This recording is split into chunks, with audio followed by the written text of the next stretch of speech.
आज समीर, जो गर्मियों की छुट्टियों में दादाजी के पास घूमने आया था, उनसे मिलकर काफी खुश था।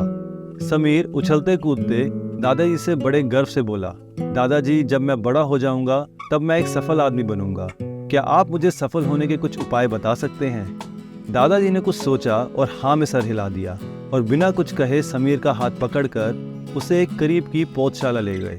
वहां जाकर दादाजी ने 2 छोटे छोटे पौधे खरीदे और घर वापस आकर उन्होंने एक पौधा घर के बाहर लगा दिया और दूसरा पौधा गमले में लगाकर घर के अंदर रख दिया। दादाजी ने समीर से पूछा, अब तुम्हें क्या लगता है कि इन दोनों पौधों में से भविष्य में कौन सा पौधा अधिक सफल होगा? समीर कुछ समय तक सोचता रहा और फिर बोला कि घर के अंदर वाला पौधा ज्यादा सफल होगा, क्योंकि वो हर खतरे से सुरक्षित है, जबकि बाहर वाले पौधे को तेज धूप, आंधी, बरसात और जानवरों से भी खतरा है। दादाजी बोले, चलो देखते हैं आगे क्या होता है, और वह अखबार उठाकर पढ़ने लगे। दादाजी दोनों पौधों पर ज्यादा ध्यान देते रहे और समय बीतता गया। 3-4 साल बाद जब एक बार फिर वह समीर अपने माता पिता के साथ गांव घूमने आया, तब अपने दादाजी को देखते ही बोला, दादाजी, पिछली बार मैंने आपसे सफल होने के कुछ उपाय मांगे थे, पर आपने तो कुछ भी नहीं बताए थे, पर इस बार आपको कुछ बताना ही होगा। दादाजी मुस्कुराए और लड़के को उस जगह ले गए जहां उन्होंने गमले में पौधा लगाया था। वह पौधा एक बड़ा पौधा बन चुका था। समीर बोला, देखा दादाजी, मैंने कहा था ना कि ये पौधा ज्यादा सफल होगा।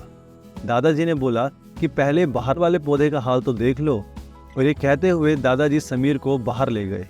बाहर एक विशाल पेड़ गर्व से खड़ा था। उसकी शाखाएं दूर तक फैली हुई थी और उसके छांव में खड़े राहगीर आराम से बातें कर रहे थे। अब दादाजी ने पूछा, बताओ कौन सा पौधा ज्यादा सफल हुआ? लड़का कुछ शर्माते हुए बोला, बाहर वाला। लेकिन ये कैसे संभव है? बाहर तो उसे ना जाने कितने खतरों का सामना करना पड़ा होगा।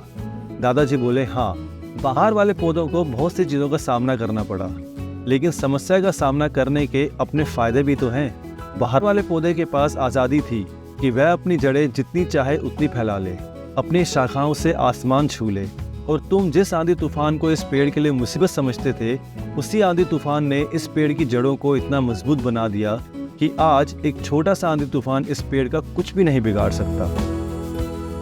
बेटे, अब जो मैं तुम्हें बताने वाला हूँ, उससे अगर तुमने अपने अंदर बिठा लिया तो तुम जिंदगी में जो कुछ भी करोगे उसमें सफल हो जाओगे।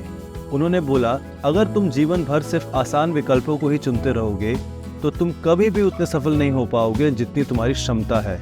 लेकिन अगर तुम तमाम खतरों के बावजूद इस दुनिया का सामना करने के लिए तैयार हो तो तुम्हारे लिए कोई भी लक्ष्य हासिल करना असंभव नहीं है।